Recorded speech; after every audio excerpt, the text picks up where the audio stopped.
नमस्कार, मैं रविश कुमार। क्या चुनाव आयोग अपनी स्वायत्तता के लिए प्रधानमंत्री नरेंद्र मोदी की मर्जी पर निर्भर हो जाएगा?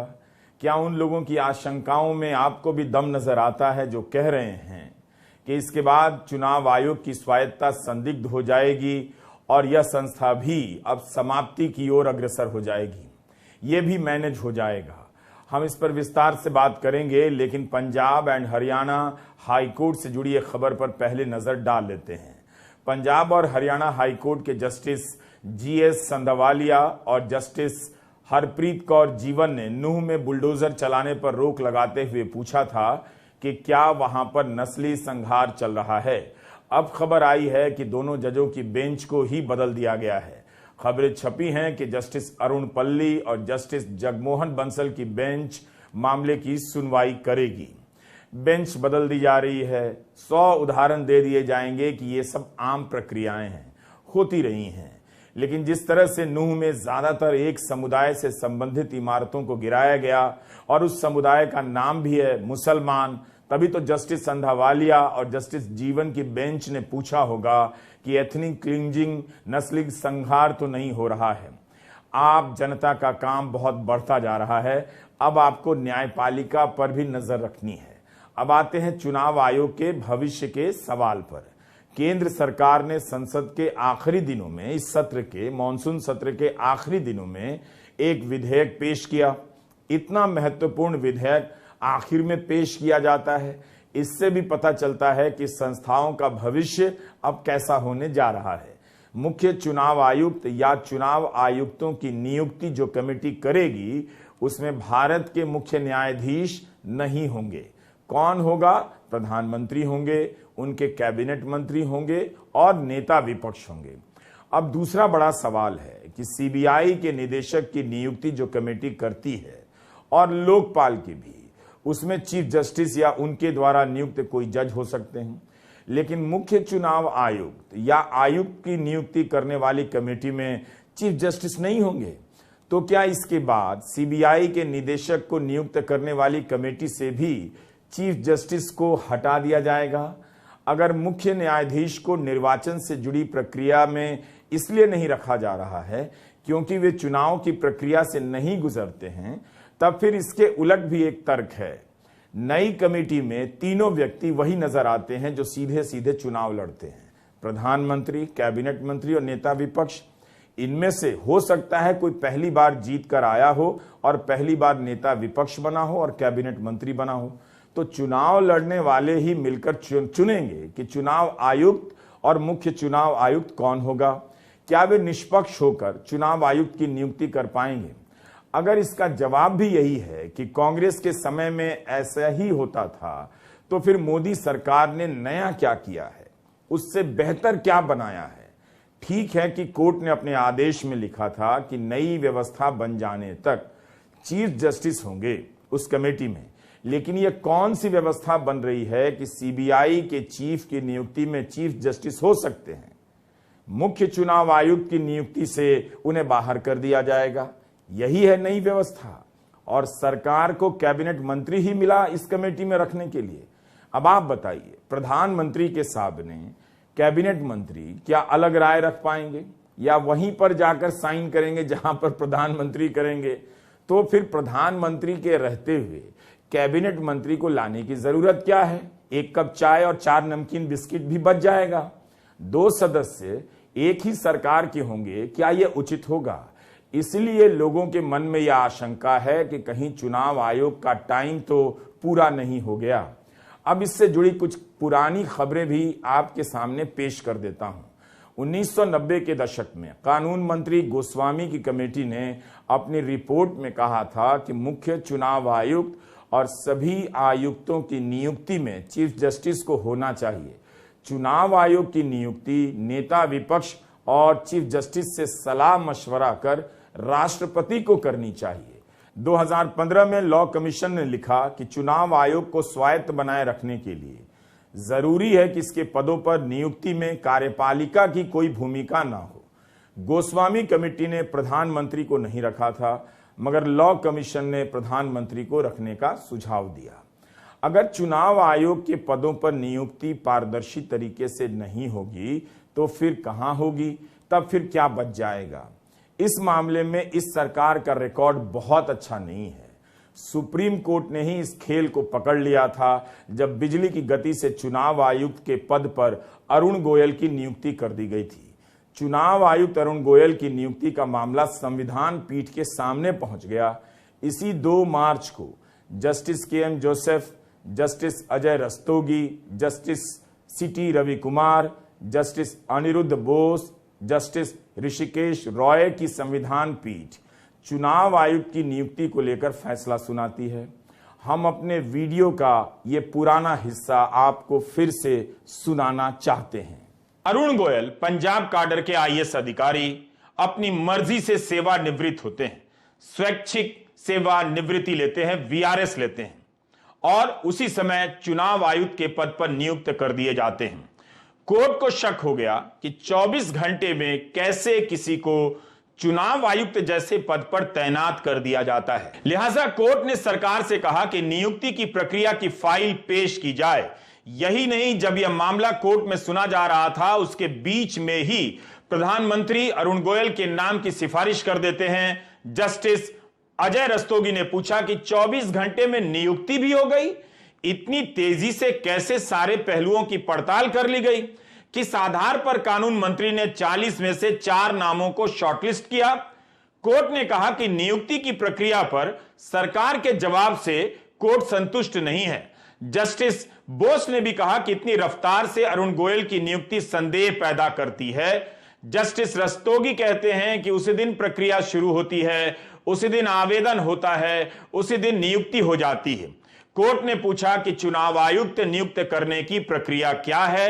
यह कोर्ट की पंक्ति ही है कि देश को घुटनों के बल झुककर सरकार की हां में हां मिलाने वाला चुनाव आयुक्त नहीं चाहिए, यस मैन नहीं चाहिए। तो क्या सरकार यस मैन नियुक्त कर रही थी? 5 महीने पहले सुप्रीम कोर्ट चुनाव आयुक्त अरुण गोयल के मामले में पूछ रहा था कि क्या सरकार यस मैन की नियुक्ति कर रही है। जो सरकार इस तरह से चुनाव आयुक्त की नियुक्ति करती है उस सरकार के 2 नुमाइंदे एक कमेटी में होंगे, तो आपको लगता है कि स्वतंत्र रूप से चुनाव आयुक्त की नियुक्ति होगी या ऐसे व्यक्ति की होगी जो स्वायत्त होगा। कुछ महीने पहले का रिकॉर्ड बता रहा हूं। कोर्ट के ही सारे शब्द हैं कि आप यस मैन को चुनाव आयुक्त नहीं बना सकते हैं। आगे आप सुनिए तब कोर्ट ने अरुण गोयल की नियुक्ति पर अपने फैसले में क्या कहा था। यह भी पुराने वीडियो का हिस्सा है। संविधान पीठ के फैसले में लिखा है कि इस नियुक्ति के संदर्भ में कुछ खास चीजों को नोटिस किया जाना चाहिए। 15 मई 2022 से यह पद खाली पड़ा हुआ था। 17 नवंबर को संवैधानिक पीठ ने प्राथमिक तौर पर सुनवाई की और अगले ही दिन यानी 18 नवंबर को भी सुनवाई हुई। अंतरिम याचिका पीठ के सामने लंबित थी।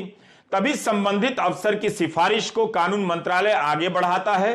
प्रधानमंत्री अनुशंसा यानी मंजूरी देते हैं। मर्जी से रिटायर होने के आवेदन को मान लेते हैं। रिटायरमेंट के 3 महीने बाद तक कोई भी पद ना लेने की शर्तों में रियायत दे दी जाती है और राष्ट्रपति नियुक्ति के आदेश जारी कर देते हैं, नोटिफाई कर देते हैं।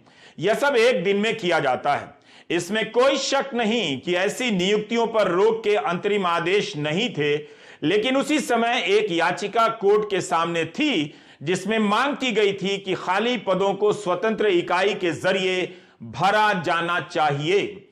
उस वक्त कोर्ट ने यह भी कहा था कि हमें थोड़ी हैरानी है कि अगर अफसर को आयुक्त के पद पर नियुक्त करने की जानकारी नहीं होगी तो उन्होंने 18 नवंबर को ही स्वेच्छा से सेवानिवृत्ति का आवेदन क्यों दिया।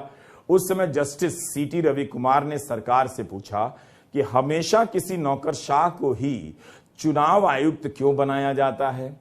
कोर्ट ने यह भी पूछा कि क्या रिटायर होने वाले अधिकारियों को चुनाव आयुक्त बनाना सही है। इस समय इन बातों को याद करना बहुत जरूरी है, क्योंकि चतुर पत्रकार लिख रहे हैं कि सभी सरकारें चुनाव आयोग का अपने हिसाब से इस्तेमाल करती रही हैं। जैसे अब फिर से हो जाए तो बहुत नॉर्मल बात है, लेकिन ये सारे पत्रकार अरुण गोयल को लेकर सुप्रीम कोर्ट के सवालों और टिप्पणियों को याद नहीं कर रहे हैं, आपको याद नहीं दिला रहे हैं कि प्रधानमंत्री नरेंद्र मोदी यह सब क्यों कर रहे थे। 4 दिनों तक सुनवाई चली थी सुप्रीम कोर्ट में और कोर्ट ने कहा था कि चुनाव आयोग की नियुक्ति में क्या क्या सुधार होने चाहिए।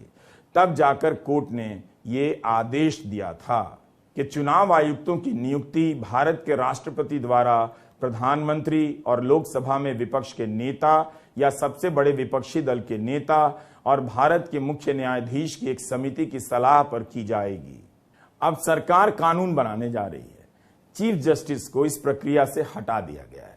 कैबिनेट मंत्री उनकी जगह पर लाए जा रहे हैं, जो जाहिर है प्रधानमंत्री ही मनोनीत करेंगे और वो वही करेंगे जो प्रधानमंत्री करेंगे। फिर उस कमेटी में अलग से कैबिनेट मंत्री को बिठाने की क्या जरूरत है। पूर्व मुख्य चुनाव आयुक्त SY कुरैशी ने लिखा है कि सबसे पहले कैबिनेट सचिव के नेतृत्व में एक सर्च कमेटी बनेगी जो 5 नामों का चयन करेगी। PM, कैबिनेट मंत्री और नेता विपक्ष की कमेटी इन्हीं 5 नामों में से किसी एक को मुख्य चुनाव आयुक्त के लिए चुनेंगी। अब आपको हम कैबिनेट सचिव का भी हाल बताए देते हैं, क्योंकि SY कुरैशी ने अपने लेख में इसका हाल नहीं बताया है। इनकी नियुक्ति देखिए या पदस्थापना देखिए किस तरह से होती है। इसी बैच के राजीव गौबा 2019 से ही कैबिनेट सचिव के पद पर हैं। उन्हें तीसरी बार 1 साल का सेवा विस्तार मिला है। अब वे 2024 के चुनाव के बाद तक इस पद पर रहेंगे। आमतौर पर कैबिनेट सचिव का पद नियुक्ति के समय से 2 साल के लिए माना जाता है। यूपीए के समय भी चंद्रशेखर 4 साल तक इस पद पर रहे, मगर राजीव गौबा ने एक नया रिकॉर्ड बना दिया है। वे कैबिनेट सचिव के पद पर सबसे लंबे समय तक रहने वाले पहले भारतीय होंगे। आप सोचिए, 1983, 1984, 1985, 1986 बैच के किसी वरिष्ठ और योग्य IAS अधिकारी को इस पद पर पहुंचने का मौका नहीं मिला होगा। यह भी हमारे पुराने वीडियो का हिस्सा था।